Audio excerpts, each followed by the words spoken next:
Welcome to another anime review. Today, continuing from last episode, we're going to talk about another series with a child who's infested with terrible parents. Now last episode we talked about Santa, whose parents abandoned him to take care of an orphanage. As terrible as that is, the title character for Combat Butler Hayate has an even worse pair. You see, Hayate has been the sole breadwinner for his family since he was 6. His life is pretty secular, though. He lies about his age to get a job. He does the job better than anyone else could ever do. Then his parents come in, reveal his lie, take his payment, and then take all that money to the horse tracks and piss it away. Every time this happens, the owner of the business reprimands him for lying, and then tells him to stop lying because obviously his parents can't be that bad. The confusing thing is that Hayate is the only one keeping the family alive. Yet he continuously gets sabotaged by his parents. We actually formally meet Hayate when he's getting asked by some of his friends to go and hit a Christmas party, which he refuses because he needs to work. Heading to his work, he finds out that once again his parents have sabotaged him and took the money to go and piss off on the races. On top of this, they took out a multi-million-dollar loan with the Yakuza to spend on the horses.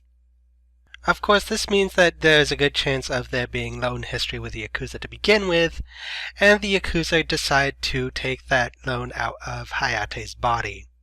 Did I mention that this is a wacky comedy? Because nothing says wacky comedy like human trafficking.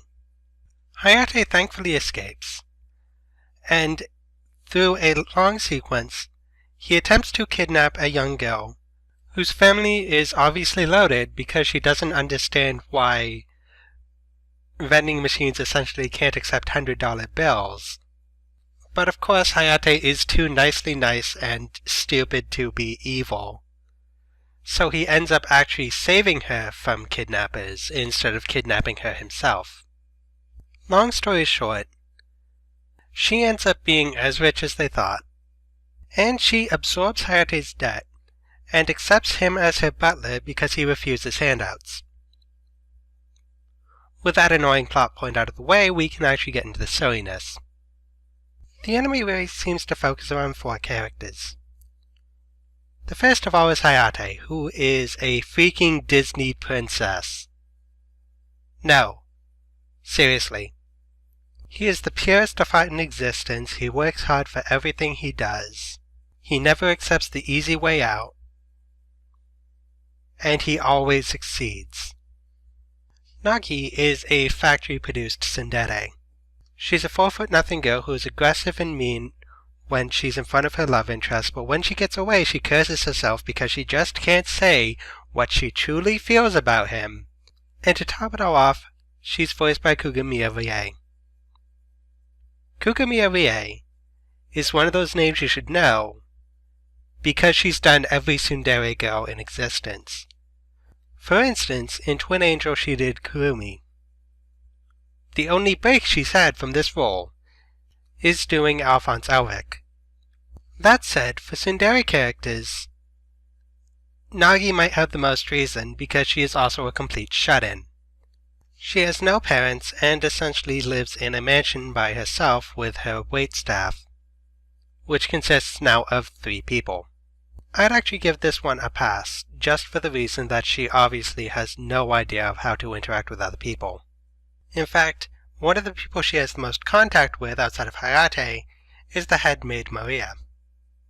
Maria is just a fearsome skill tank monster who can do just as much as Hayate, and graduated from college at like age 17, and in high school she was student body president since freshman year. She also pretty much serves as the deus ex machina for the series. If anything goes wrong, Maria will come in and fix it. The final character of note is a girl by the name of Hinagiku. She serves as the rival love interest for the series, and she may have a story of equal magnitude to Hayate's.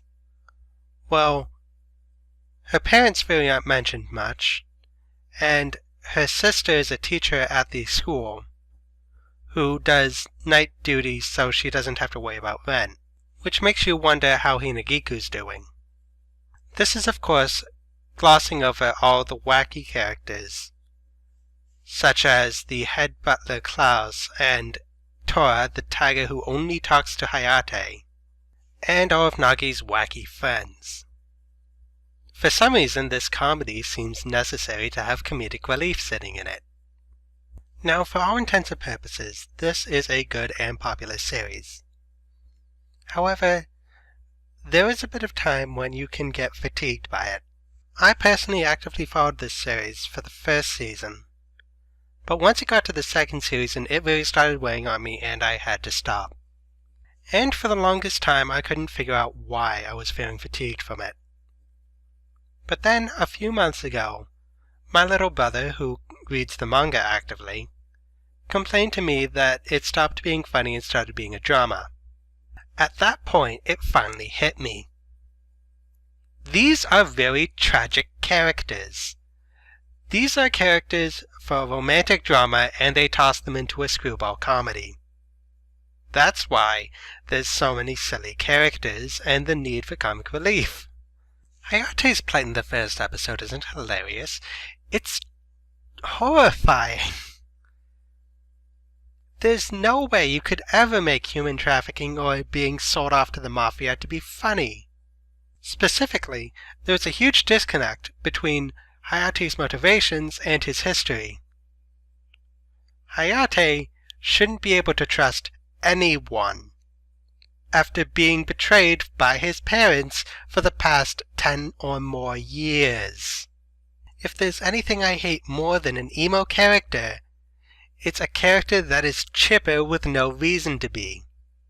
But no, this is a screwball comedy, so he has to be happy and bright and cheery.